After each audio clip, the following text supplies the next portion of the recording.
only chance we have to save our world is us. How are you guys? Good, how are you? We're good. In October 1989, 43 women around the world gave birth.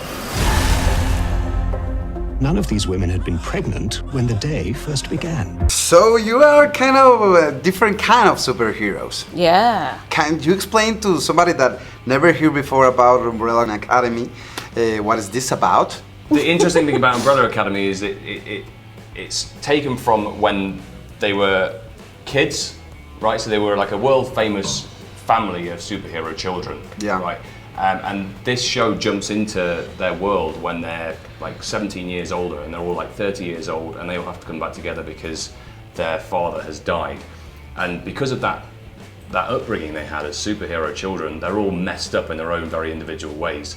And they have to come back together as a family and try to work together again, along with a whole bunch of other stuff that happens that means they have to actually work as a team, as the Umbrella Academy once more. That our family's insane. It always has. Which are the main difference between the characters that we used to watch in graphics and now this version of Netflix? Well, I think we get to go deeper into the characters, as well as having a cast that is able to bring kind of their own take on the characters. And also, one of the best parts is having a more diverse cast than the source material. So there's a lot more to these characters in this version. You're talking about countries and styles of... Yeah, they are diverse because they were found, all these children were, picked up from different parts of the world, and we could play it better in the series, having a more diverse cast instead of just, 7 white babies. I have adopted 6 children, gifted with abilities far beyond the ordinary. But also we have a 10 episode series that we can, develop and explore these characters much deeper than we could on our original graphic novel. I give you the Umbrella Academy. Can you talk to me about your super power and what do you do in the real life with your superpower of the show? I'd own a restaurant. You know what I'm saying? I'd be like a top chef. Maybe join like Chef Ramsay and stuff. That would be the thing, because I have an ability to handle knives. I'm super ordinary, but she's magnificent at the violin, which to me is an extraordinary thing to be, because that is so hard to learn. And yes, but no, my character is ordinary. But if I could play the violin, I would rock that all the time. Is that my skirt? Oh, yeah, this. It's very breathy on the bits. Nice to see nothing's changed. Okay, if I had the power of influence, I would for sure do good with it and try to make lives easier and more full of love and peace for everyone. Luther has super strength, so I'm not really sure what I can do with that in real life. I suppose I can go and help out on building sites. I mean, you're like halfway there already. So. Oh, thank you so much. You're welcome. We need the full force of the Academy. Bingo. Well, on the surface, on the very basic level, it's a dysfunctional family. To go a little deeper, it's a superhero story that's not really a superhero story.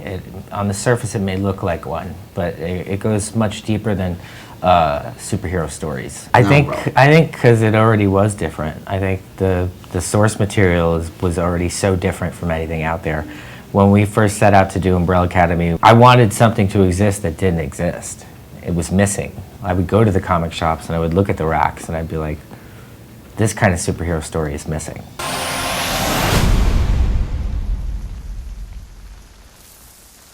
Does anyone wish to speak? It was a monster. You're part of one of the big franchises about superheroes, and there's a lot of kind of superheroes, a superhero movie around these latest years.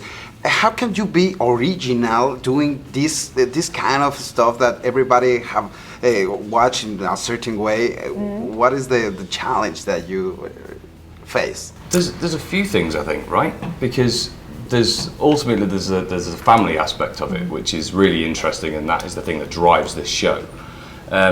then there's also the quirkiness of the show. There's this brilliant comedy aspect of the show that's so fun and different, and there's, whenever you're just sort of when you're watching it and you think, okay, I kind of know what's going on here, they'll throw some curveball which is completely different to anything you've seen before in a TV show. That, I mean, I think it's really similar in how it just, like, how genres are combined, and just these things I haven't seen or sort of personally haven't, like, felt before. I jumped forward and got stuck in the future. Do you know what I found?